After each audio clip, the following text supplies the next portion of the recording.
Hello प्यारे बच्चों, कैसे हैं आप। आशा करती हूँ आप सभी अच्छे होंगे। तो बच्चों, आज हम पढ़ने जा रहे हैं गैलेक्सी पब्लिकेशन की व्याकरण सरोवर भाग 3।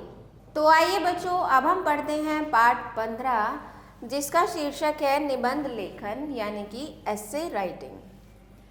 किसी विषय पर अपने विचार क्रमबद्ध और प्रभावशाली ढंग से प्रकट करना एक निबंध कहलाता है।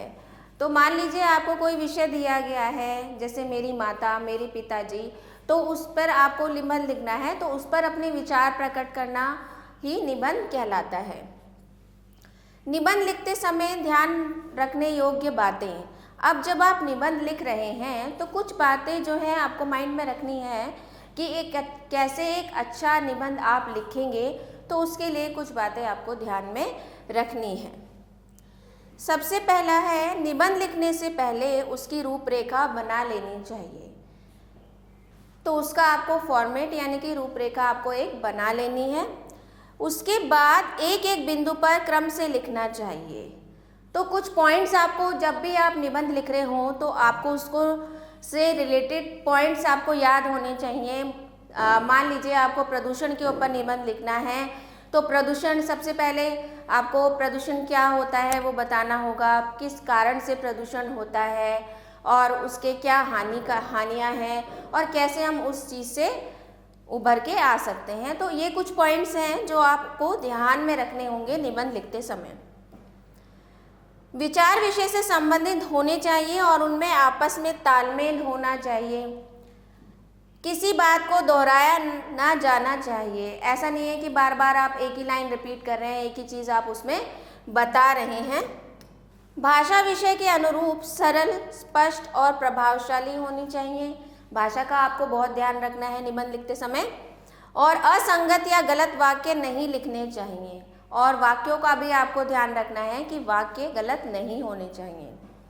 यहाँ पर कुछ निबंध दिए जा रहे हैं, इन्हें ध्यान से पढ़िए और स्वयं भी निबंध लिखने का अभ्यास कीजिए। तो कुछ निबंध आपको दिए गए हैं, आइए इनको ध्यान से पढ़ते हैं। सबसे पहला आपका शीर्षक है गाय, द काउ। तो पहले हम गाय के बारे में डिस्क्राइब करेंगे, गाय के बारे में बताएंगे। गाय एक पालतू पशु है।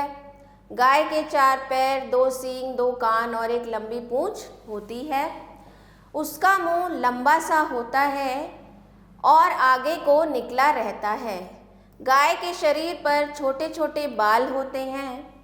गाय विभिन्न रंगों जैसे काली, सफ़ेद, भूरी आदि की होती है। गाय के 4 थन होते हैं। गाय एक शाकाहारी पशु है। यह हरा चारा, घास और भूसा खाती है। गाय हमें मीठा दूध देती है। गाय के दूध से दही, मक्खन और पनीर बनाए जाते हैं। गाय के दूध से मावा यानी कि खोया बनाया जाता है, जिससे स्वादिष्ट मिठाइयाँ बनाई जाती हैं। आगे बढ़ते हैं। गाय के बछड़े बड़े होकर बैल बनते हैं, जो बैलगाड़ी खींचने तथा हल चलाने में किसानों की बहुत सहायता करते हैं। गाय के गोबर से उपले बनाए जाते हैं, जो ईंधन के काम आते हैं। तो इस प्रकार गाय हमारे लिए बहुत उपयोगी पशु है। हिंदू लोग गाय को बहुत सम्मान देते हैं और इसे गौ माता कहते हैं। श्री कृष्ण तो गाय चराने के कारण ही गोपाल कहलाए। हमें भी गाय की रक्षा करनी चाहिए। तो देखा आपने किस तरह से आपने गाय के ऊपर निबंध लिखा। अगला शीर्षक है आपका दीपावली। आइए देख लेते हैं इस निबंध को। दीपावली का त्यौहार प्रत्येक वर्ष कार्तिक मास की अमावस्या को मनाया जाता है। अंग्रेजी महीनों की दृष्टि से यह त्यौहार अक्टूबर या नवंबर में होता है। कहा जाता है कि श्री भगवान श्री राम 14 वर्ष का वनवास पूरा करके और लंका विजय के बाद इसी दिन अयोध्या वापस लौटे थे। तो अयोध्या के लोगों ने दीपक जलाकर उनका स्वागत किया था। तभी से लोग इस दिन को दीपावली के रूप में मनाते आ रहे हैं। दीपावली की तैयारी बहुत दिन पहले से ही शुरू हो जाती है। लोग कई दिन पहले से अपने अपने घरों की सफाई पुताई शुरू कर देते हैं। दीपावली की रात को सभी लोग अपने अपने घरों व दुकानों को दीपकों, रंगीन बिजली के बल्बों और कंदील आदि से सजाते हैं। उस रात सारी धरती रंग बिरंगे प्रकाश से जगमगाती हुई दिखाई पड़ती है। बच्चों को नए नए कपड़े जूते पहनने को मिलते हैं। रात में घर के सभी लोग मिलकर धन की देवी लक्ष्मी का पूजन करते हैं। बच्चे उमंग और उत्साह से भरकर फुलझड़ियाँ, पटाखे और बम चलाते हैं। लोग एक दूसरे को मिठाई और उपहार देते हैं। इस दिन सब लोग बड़े प्रसन्न रहते हैं। तो आपको पता है दीपावली के त्यौहार पे क्या होता है, लक्ष्मी पूजन होता है, लक्ष्मी गणेश का पूजन होता है और लोग पटाखे जलाते हैं। लक्ष्मी पूजा के पश्चात ही लोग पटाखे जलाते हैं।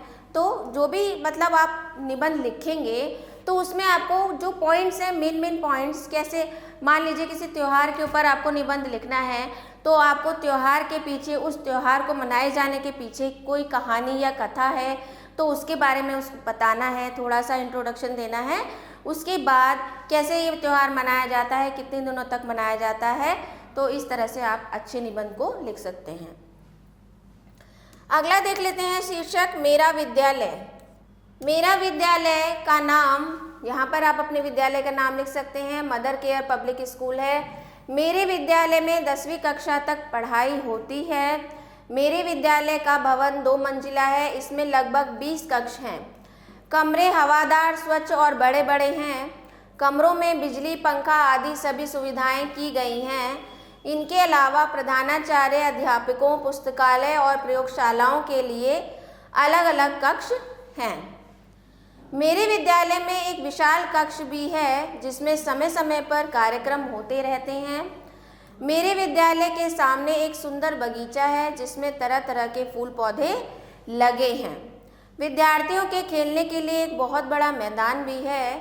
श्री श्रवण कुमार त्रिपाठी हमारे विद्यालय के प्रधानाचार्य हैं। वे बहुत अनुशासन प्रिय हैं। सभी छात्र उनका बड़ा आदर करते हैं। हमारे विद्यालय में लगभग 2500 विद्यार्थी पढ़ते हैं। इन्हें पढ़ाने के लिए 50 अध्यापक और अध्यापिकाएं हैं। वे सभी अपने कार्य को पूरी लगन से करते हैं। सभी छात्रों को बहुत प्यार करते हैं। आगे देखते हैं।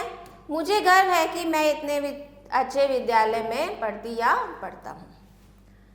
अगला देखते हैं हमारा परिवार। हमारा परिवार छोटा परिवार है। हमारे परिवार में कुल 4 सदस्य हैं। मेरे माता पिता, मेरी बड़ी बहन और मैं। मेरे पिताजी एक सरकारी दफ्तर में अफसर हैं। मेरी माताजी घर की देखभाल करती हैं और वे हमारे लिए भोजन बनाती हैं तथा हमारे वस्त्र धोती हैं। इस तरह वे हमारा हर तरह से ध्यान रखती हैं। आगे देखते हैं। मेरी बहन मुझसे बड़ी है। वह 5वीं कक्षा में पढ़ती है। वह अपनी कक्षा में सदा आगे रहती है। वह समय समय पर मेरी मदद करती है। मैं परिवार का सबसे छोटा सदस्य हूँ, इसलिए घर के सभी सदस्य मुझसे बहुत प्यार करते हैं। हमारे परिवार में सभी सदस्यों में बहुत प्रेम और सहयोग है।